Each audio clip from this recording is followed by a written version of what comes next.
Haleluya, puji Tuhan, shalom, selamat pagi, salam sejahtera di dalam cinta kasih daripada Tuhan Yesus Kristus.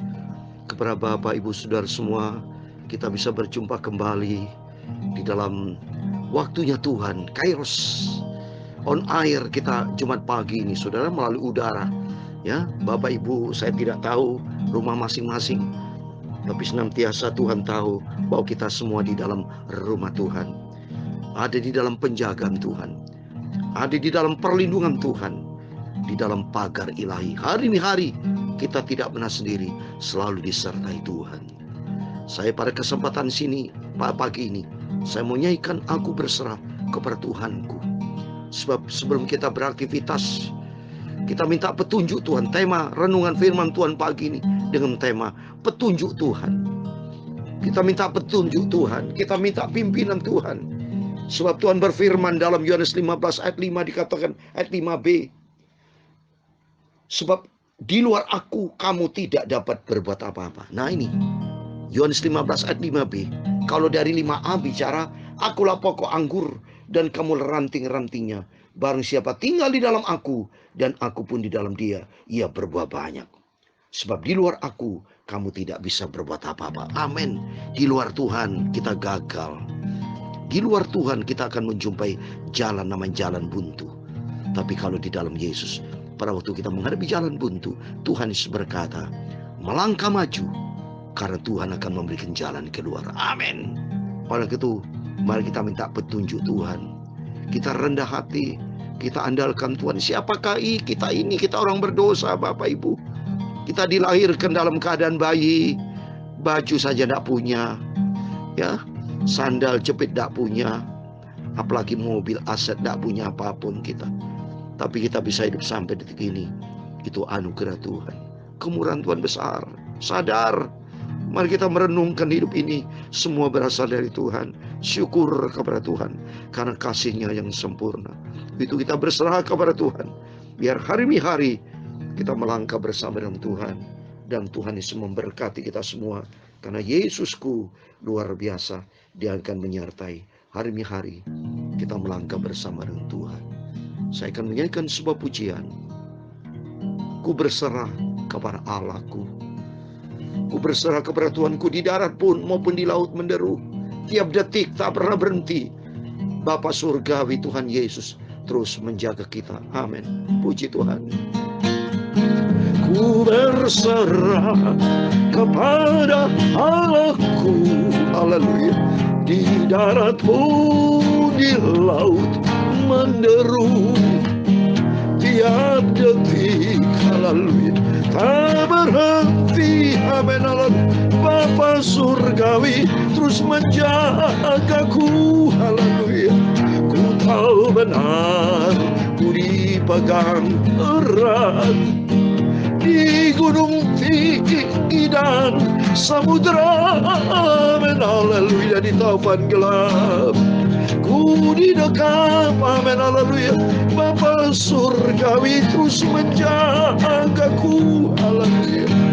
Kepada Tuhan aku berserah, di gua singa pun aku rasa takut, tetapi Tuhan Yesus menjagaku, haleluya. Dalam perang, dalam situasi apapun Tuhan menjagaku.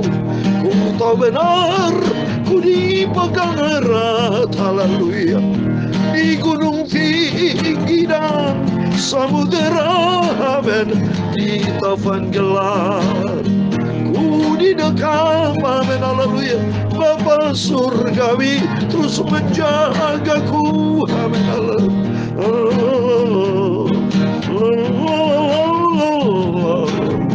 Dalam Mazmur 37 ayat 5 dikatakan, serahkan hidupmu kepada Tuhan, haleluya, dan percayalah kepada Tuhan Yesus, dan Ia akan bertindak. Ia akan memunculkan kebenaranmu seperti terang dan hakmu seperti siang. Berdiam dirilah di hadapan Tuhan dan nantikanlah Dia. Jangan marah karena orang berhasil dalam hidupnya, karena orang melakukan tipu daya. Berserah hanya pada Yesus yang tahu benar setiap langkah hidupku. Ku tahu benar Tuhan Yesus, haleluya, selalu menjaga, melindungi aku. Amin, haleluya. Tuhan Yesus, Engkaulah Bapakku, Engkau juru selamatku yang maha sempurna, maha kudus, maha agung. Aku tahu Yesus besertaku. Amin, haleluya. Ya Tuhan, punya mula kebesaran dan kejayaan, haleluya, kehormatan, kemasyuran, dan keagungan. Ya segala-galanya yang ada di langit dan di bumi. Ya Tuhan, punya mula kerajaan, dan Kau yang tertinggi itu melebihi segala-galanya sebagai kepala. Sebab kekayaan dan kemuliaan itu berasal daripadamu. Amin, haleluya. Dan Engkaulah yang berkuasa atas segala-galanya. Dalam tangan-Mu lah kekuatan dan kejayaan. Dalam tangan-Mu lah kuasa membesarkan dan mengukuhkan atas segala-galanya. Amin, haleluya. Sekarang ya Tuhan Yesus, Allah Bapa kami bersyukur kepadamu dan memuji nama-Mu yang agung itu. Nama Tuhan yang maha kudus, maha sempurna. Tuhan Yesus, Engkau berjanji selalu bersamaku setiap saat Bapa. Tuhan Yesus, sumber kekuatanku, Engkau kota bentengku yang teguh. Amin, haleluya. Ku tahu benar Engkau juru selamatku. Di situasi apapun Engkau pegang hidupku Bapa. Ku tahu benar Tuhan Yesus selalu menjaga, menyelamatkan aku. Amin, haleluya. Terima kasih Tuhan Yesus. Sucikan mulutku, pikiranku, hatiku. Sebentar kami mau baca firman Tuhan. Ampunilah semua dosa salahku. Terima kasih Bapa. Segala puji, hormat, kebesaran, ketinggian, kemuliaan, keagungan, kesempurnaan, kekudusan, tempat tertinggi di atas segala-galanya bagi Allah Bapa di dalam kerajaan surga, di dalam nama di atas segala nama, Tuhan Yesus Kristus. Kami hamba-hamba-Mu, kami semua anak-anak-Mu sudah berdoa. Haleluya. Amin. Puji Tuhan, shalom dan selamat pagi. Selamat kita bisa berjumpa kembali di dalam kasih Bapa kita Tuhan Yesus Kristus. Sebab kita percaya bahwa apapun keadaan kita, Tuhan Yesus tetap cinta kita. Dia selalu jaga, lindungi kita. Oleh itu pentingnya kita berserah kepada Tuhan. Dan kita minta petunjuk Tuhan. Hari ini adalah hari Jumat tanggal 12 Agustus tahun 2022. Sebelum kita beraktivitas, marilah kita minta petunjuk Tuhan. Supaya setiap langkah hidup kita diatur oleh Tuhan. Sebab firman Tuhan katakan tadi dalam Yohanes 15 ayat 5. Dia adalah pokok anggur, sumber kebenaran, sumber kehidupan, sumber segala-galanya. Kita adalah ranting-rantingnya. Jangan pernah ranting melepas dari sumbernya. Hancurlah kita. Maka Tuhan berkata, di luar aku kamu tidak bisa berbuat apa-apa. Sungguh apalah kita saudara. Kalau sakit gigi aja kita butuh dokter gigi. Ya, sakit apapun kita butuh dokter. Artinya bahwa manusia itu tidak punya kemampuan apapun. Punya kemampuan apa? Terbatas. Kemampuan ini pun datang dari Tuhan. Kalau Tuhan bikin mati sudah tidak bisa lakukan apa-apa. Itu orang mati saudara. Bisa lakukan? Tidak ada bisa lakukan apa-apa. Itu bukti nyata bahwa kita tidak bisa berbuat di luar Tuhan. Orang sombong seperti Raja Herodes yang saya bacakan di Kisah Rasul. Ya, dimakan cacing karena dia sombong. Berani dia salah melawan Tuhan. Ditampar dengan malaikat Tuhan. Dimakan cacing. Setiap kita jangan pernah melawan Tuhan seperti khotbah saya waktu yang lalu. Tapi kita minta petunjuk Tuhan. Supaya Tuhan menuntun hidup kita, langkah kita. Amin. Saya mau baca puji Tuhan saat ini kita masuk 2 Tawari pasal 18. Kemarin pasal 17. Sekarang pasal 18. Demikian firman Tuhan. Ketika Yosafat kaya dan sangat terhormat, ia menjadi besan Ahab. Beberapa tahun kemudian pergilah ia kepada Ahab di Samaria. Ahab menyembelih banyak kambing domba dan lembu sapi untuk dia dan rombongannya dan mengajaknya untuk menyerang Ramot Gilead. Berkatalah Ahab Raja Israel kepada Yosafat Raja Yehuda, maukah engkau pergi ke Ramot Gilead bersama-sama dan aku? Jawabnya kepadanya, kita sama-sama, aku dan engkau, rakyatmu dan rakyatku, aku akan bersama-sama engkau di dalam perang. Tetapi Yosafat berkata kepada Raja Israel, baiklah tanyakan dahulu firman Tuhan. Lalu Raja Israel mengumpulkan para nabi, 400 orang banyaknya. Kemudian bertanyalah ia kepada mereka, apakah kami boleh pergi berperang melawan Ramot Gilead atau aku membatalkannya? Jawab mereka, majulah, Allah akan menyerahkannya ke dalam tangan raja. Tetapi Yosafat bertanya, tidak adakah lagi di sini seorang nabi Tuhan supaya dengan perantaranya kita dapat meminta petunjuk? Jawab Raja Israel kepada Yosafat, masih ada seorang lagi yang dengan perantaranya dapat diminta petunjuk Tuhan. Tetapi aku membenci dia, sebab tidak pernah ia membuatkan yang baik tentang aku, melainkan selalu malapetaka. Orang itu ialah Mika bin Yimla. Kata Yosafat, janganlah raja berkata demikian. Kemudian Raja Israel memanggil seorang pegawai istana, katanya, jemputlah Mika bin Yilma dengan segera. Sementara Raja Israel dan Yosafat Raja Yehuda duduk masing-masing di atas tatanya dengan pakaian kebesaran di suatu tempat pengirikan di depan pintu gerbang Samaria, sedang semua nabi itu bernubuat di depan mereka. Maka Sedekia bin Kenaah membuat tanduk-tanduk besi, lalu berkata, beginilah firman Tuhan, dengan ini engkau akan menanduk Aram sampai engkau menghabiskan mereka. Juga semua nabi itu bernubuat demikian. Katanya, majulah ke Ramot Gilead dan engkau akan beruntung. Tuhan akan menyerahkannya ke dalam tangan raja. Suruhan yang pergi memanggil Mika itu berkata kepadanya, ketahuilah nabi-nabi itu sudah sepakat meramalkan yang baik bagi raja. Hendaklah engkau juga berbicara seperti salah seorang daripada mereka dan meramalkan yang baik. Tetapi Mika menjawab, demi Tuhan yang hidup, sesungguhnya apa yang akan difirmankan Allahku, itulah yang akan kukatakan. Setelah ia sampai kepada raja, bertanyalah raja kepadanya, Mika, apakah kami boleh pergi berperang melawan Ramot Gilead atau aku membatalkannya? Jawabnya, majulah dan kamu akan beruntung, sebab mereka akan diserahkan ke dalam tanganmu. Tapi raja berkata kepadanya, sampai berapa kali aku menyuruh engkau bersumpah, supaya engkau mengatakan kepadaku tidak lain dari kebenaran? Lalu jawabnya, telah kulihat seluruh Israel bercerai-berai di gunung-gunung seperti kambing domba yang tidak mempunyai gembala. Sebab itu Tuhan berfirman, mereka itu tidak punya Tuhan, baiklah masing-masing pulang ke rumahnya dengan selamat. Kemudian Raja Israel berkata kepada Yosafat, bukankah telah kukatakan kepadamu, tidak pernah ia menubuatkan yang baik tentang aku, melainkan hanya malapetaka. Kata Mika, sebab itu dengarkanlah firman Tuhan, aku telah melihat Tuhan sedang duduk di atas tatanya, dan segenap tentara surga berdiri sebelah kanannya dan di sebelah kirinya. Dan Tuhan berfirman, siapakah yang akan membujuk Ahab, Raja Israel, untuk maju berperang, supaya ia tewas di Ramot Gilead? Maka yang seorang berkata demikian begini, yang lain berkata begitu. Kemudian tampillah suatu roh juga lalu berdiri di depan Tuhan. Ia berkata, aku ini akan membujuknya. Tuhan bertanya kepadanya, dengan apa?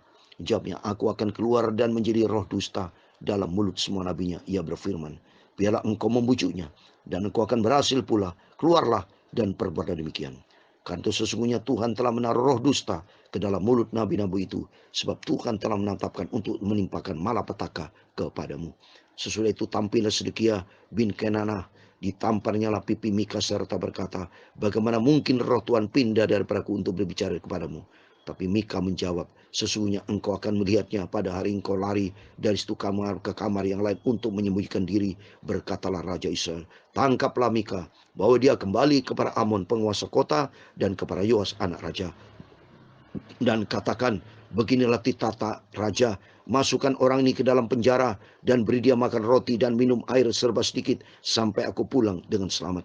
Tetapi jawab Mika, jika benar-benar engkau pulang dengan selamat, tentulah Tuhan tidak berfirman dan peraturanku. Lalu disambungnya, dengarlah hai bangsa-bangsa sekalian. Sesudah itu majulah Raja Israel dengan Yosafat, Raja Yehuda, ke Ramot Gilead. Raja Israel berkata kepada Yosafat, aku akan menyamar dan masuk pertempuran, tetapi engkau pakailah pakaian kebesaranmu. Lalu menyamarlah Raja Israel, kemudian mereka masuk ke pertempuran. Adapun Raja negeri Aram telah memberi perintah kepada para panglima pasukan keretanya demikian, janganlah kamu berperang melawan sembarang orang, melainkan melawan Raja Israel saja. Segera sesudah para panglima pasukan kereta itu melihat Yosafat, mereka berkata, itu Raja Israel. Lalu mereka mengepung dia untuk menyerang dia. Tetapi Yosafat berteriak dan Tuhan menolongnya. Allah membujuk mereka pergi daripadanya. Segera sesudah para panglima pasukan kereta itu melihat bahwa dia bukanlah Raja Israel, maka mundurlah mereka daripadanya. Tetapi seorang menarik panahnya dan menembak dengan sembarangan saja dan mengenai Raja Israel di antara sambungan baju sirahnya.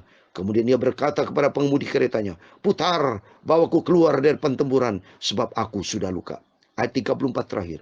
Tetapi pertempuran itu bertambah seru pada hari itu, dan Raja Israel tetap berdiri di dalam kereta berhadapan dengan orang Aram itu sampai petang. Ia mati ketika matahari terbenam. Amin. Demikian firman Tuhan sudah kita baca. 2 Tawarikh pasal 18 ayat 1 sampai 34. Di dalam nama Tuhan Yesus Kristus, Bapak, Ibu, Saudara semua diberkati Tuhan. Asal Bapak Ibu setia sama Tuhan, cinta Tuhan, dan taat kepada firman Tuhan. Kalau kita lihat sini perang ya antara bangsa Israel, ada dua raja. Raja Yosafat dan Raja Ahab. Sebetulnya Yosafat ini Raja Israel tapi hanya 3 suku, saudara ya. Tapi Ahab ya itu 9 suku ya. Raja Yosafat juga hanya memimpin 3 suku ya, suku Yehuda, suku Benyamin, dan suku Lewi. Tapi suku Ruben, Simeon, dan semuanya itu dipimpin oleh raja. Jadi tapi saat ini yang tadinya suka berperang tapi besanan, saudara ya. Kalau kita lihat nih, Yosafat menjadi besan dari Ahab. 2 Raja pasal 18 ayat 1. Dan mereka sepakat untuk melawan Raja Aram ya, seperti yang permintaannya Raja Israel, Raja kepada Yosafat di ayat ketiga, maukah engkau pergi ke Ramot Gilead berperang bersama aku, perang ya. Hidup ini penuh dengan tantangan Bapak Ibu, penuh dengan peperangan. Tapi yang penting di sini, apapun kegiatan kita, apapun aktivitas kita, yang penting di sini minta petunjuk Tuhan. Jangan sampai kita menurut kehendak daging kita. Jangan sampai kita menurut kehendak hati kita tanpa Tuhan. Sebab Tuhan sudah katakan tadi, di luar aku kamu tidak bisa berbuat. Ini bagus Yosafat. Yosafat pada waktu diminta sama Raja Ahab, ya Raja Israel itu, ayo kita berperang. Apa kata Yosafat?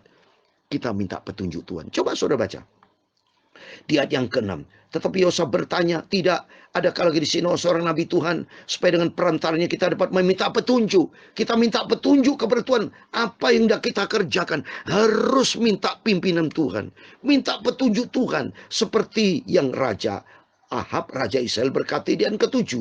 Jawab Raja Israel kepada Yosafat, masih ada seorang lagi yang dengan perantaranya dapat diminta petunjuk Tuhan. Ini yang benar, harus minta petunjuk Tuhan.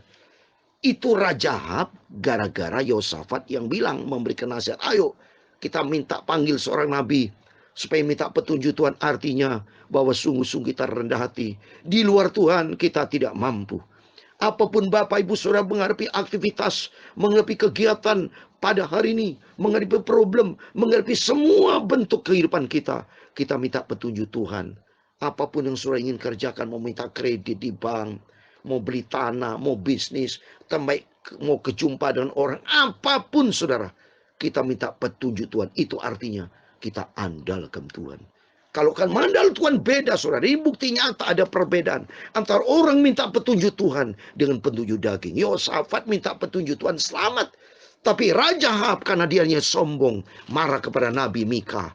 Dia dinasihatin, diminta petunjuk Tuhan, tidak mau, dia bandel saudara. Dia melawan sama Tuhan, melawan Nabi. Berarti tidak taat. Ternyata mati kalau saudara lihat tadi. Kena panah dia. Tapi Yosafat, karena dia pada waktu ingin diserang oleh Raja Aram, pasukannya, dia berteriak di ayat 31. Itu Raja Israel, lalu mereka mengepung dia untuk menyerang dia. Tetapi Yosafat berteriak dan Tuhan menolongnya. Allah memuji dia, mereka pergi dari. Itu di ayat 31. Jadi kalau kita minta petunjuk Tuhan apapun saudara, Tuhan pasti memberikan petunjuk. Dan Tuhan memberikan keselamatan. Ini bedanya. Oleh itu mari kita belajar dari cerita di sini. Selalu kita minta petunjuk Tuhan apapun. Mungkin kita mau beraktivitas dalam berdagang, dalam berbisnis, mau beli rumah, mau jual barang, apapun kegiatan kita. Kita minta selalu petunjuk Tuhan. Andalkan Tuhan dalam seluruh aspek hidup kita. Karena firman Tuhan katakan dalam Yeremia 17 ayat 7 dan 8. Diberkatilah orang berharap dan mengandalkan Tuhan. Jadi melalui firman Tuhan pagi ini, mari kita minta ampun sama Tuhan. Minta petunjuk Tuhan. Saya sendiri tiap hari saudara mau menyampaikan firman Tuhan. Saya minta petunjuk Tuhan. Apa yang harus saya sampaikan Tuhan? Tema apa? Selalu minta petunjuk Tuhan. Ternyata pagi ini dengan tema yang dari Tuhan, petunjuk Tuhan. Sehingga kalau kita minta petunjuk Tuhan ada perbedaan. Raja mati saudara, tapi orang minta petunjuk Tuhan, Raja Yosafat ditolong sama Tuhan. Dalam nama Yesus, kita semua yang mendengarkan firman Tuhan dan selalu minta petunjuk Tuhan, maka berkat keselamatan turun bersama kita semua. Amin. Tuhan memberkati kita semua. Ku tahu benar, ku dipegang erat, haleluya, di gunung tinggi dan samudera, amin, haleluya, di taufan gelap ku didekap, amin, haleluya, Bapa surgawi terus menjagaku, haleluya. Ku tahu benar, ku dipegang erat, haleluya, di gunung tinggi dan samudera, amin, haleluya, di taufan gelap ku didekap, haleluya. Tuhan Yesus selalu menjagaku, haleluya. Ku mau setia dan taat firman-Nya. Ku mau selalu minta petunjuk Tuhan, haleluya. Tuhan Yesus, tolong hidupku, haleluya. Engkau selalu menjaga, melindungi aku, amin, haleluya, amin. Tuhan memberkati engkau dan melindungi engkau. Tuhan menyinari engkau dengan wajah-Nya dan memberi engkau kasih karunia. Tuhan menghadapkan wajah-Nya kepadamu dan memberi engkau damai sejahtera, haleluya. Bapa kami yang di surga, dikuduskanlah namamu. Datanglah kerajaan-Mu, jadilah kehendak-Mu di bumi seperti di surga. Berikanlah kami pada hari ini makanan kami secukupnya, dan ampunilah kami akan kesalahan kami, seperti kami juga mengampuni orang bersalah kepada kami. Dan jangan membawa kami ke dalam pencobaan, tetapi lepaskan kami daripada yang jahat, karena Engkau-lah yang mempunyai kerajaan dan kuasa dan kemuliaan sampai selama-lamanya. Amin. Selamat pagi, selamat beraktivitas. Jangan lupa minta petunjuk Tuhan, berserah kepada Tuhan, maka Tuhan akan bersama dengan kita. Immanuel, puji Tuhan, haleluya, amin.